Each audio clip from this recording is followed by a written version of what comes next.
Okey, Assalamualaikum warahmatullahi wabarakatuh kepada tuan-tuan dan puan yang dirahmati Allah. Saya Ahmad Isa.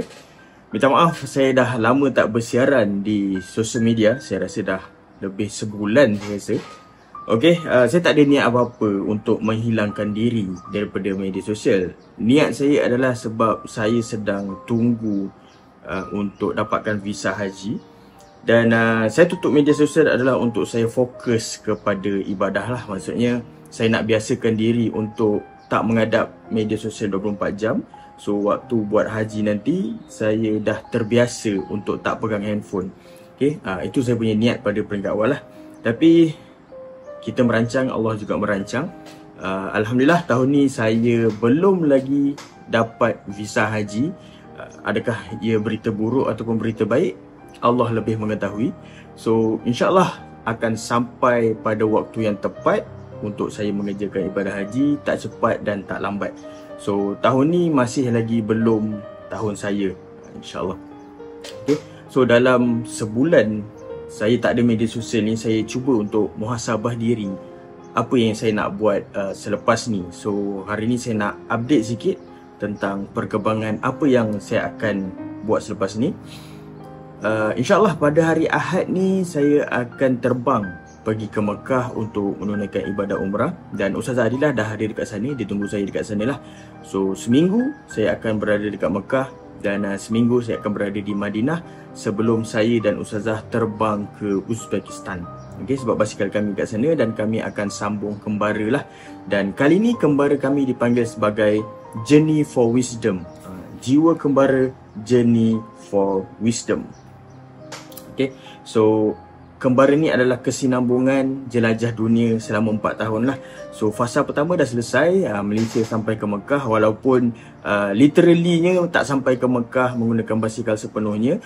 But bila saya dah sampai ke Mekah nanti untuk buat umrah, kira fasa yang pertama dah selesai.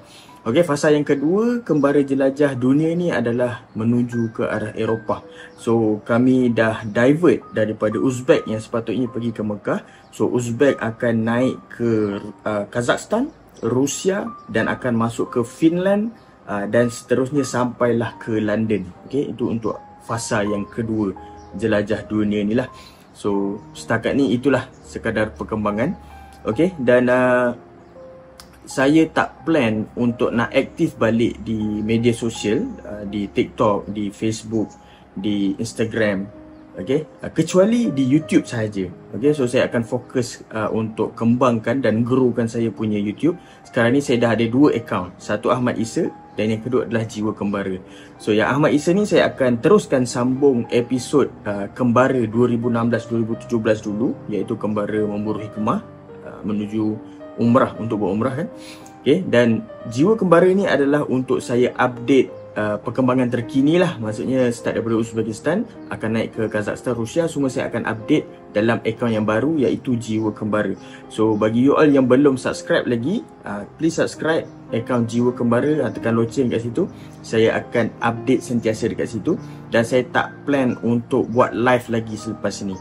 Okay, sebab bila saya buat live, tempat yang tak ada internet dia akan mati dan saya tak ada footage dekat tempat yang tak ada internet. Tapi kalau saya buat recording dekat tempat yang tak ada internet pun saya boleh buat recording dan saya akan update kemudian di YouTube lah, insyaAllah. Okay, so di media sosial yang lain contoh macam Facebook, TikTok dan Instagram hanya untuk update video yang saya dah upload dekat YouTube. Dan you all kena tengok video full semua dekat YouTube lah, insyaAllah. Okay, so saya juga plan untuk nak tulis buku yang baru dan saya target untuk pesta buku tahun depan 2026 akan keluar satu buku baru yang bertajuk Haji Basikal. So stay tune. Saya akan update juga penulisan saya dekat Facebook nanti. Siapa yang belum follow dekat Facebook boleh klik butang follow lah untuk saya update buku yang terbaru iaitu Haji Basikal, insyaAllah. Okay, so doakan pengembaraan kami semua dipermudahkan urusan oleh Allah SWT. Dan kami juga doakan tuan-tuan dan puan-puan semua dipermudahkan urusan oleh Allah SWT di dunia dan akhirat. Amin ya rabbal alamin. Jazakallah khairah. Assalamualaikum warahmatullahi wabarakatuh. Bye bye.